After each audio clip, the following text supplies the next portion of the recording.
Hello, welcome back to Powershell for Pentesters. In this video, we're going to cover the installation and setup of Domain Controller 01 or DC01.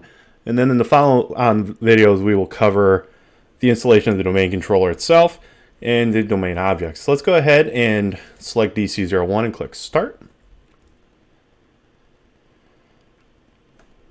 And we can just select the correct disk here, which again is Windows Server 2019, and click Start again.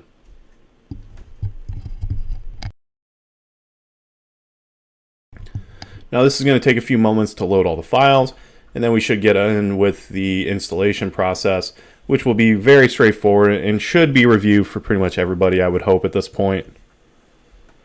So here we are, we're loading up, and we're getting our little spinny disk, and next we should get the startup, where it's going to ask us to install now. So we'll click Next through here, Install Now, and then Setup will start.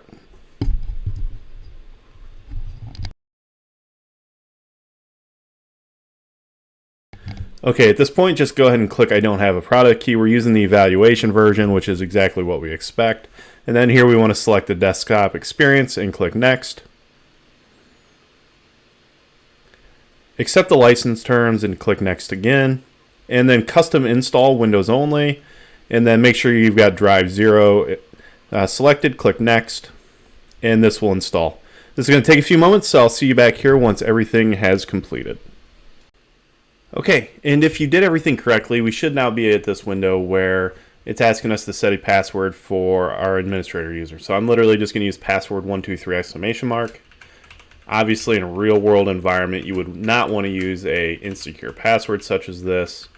However, just for the simplicity of the lab, that's what I'm doing. Password 123 exclamation exclamation. Go ahead and click Finish, and this will finalize, and now we can log in. So let's just really quick confirm that we're able to log in. So we're going to go to Input, and then we'll insert Control-Alt-Delete,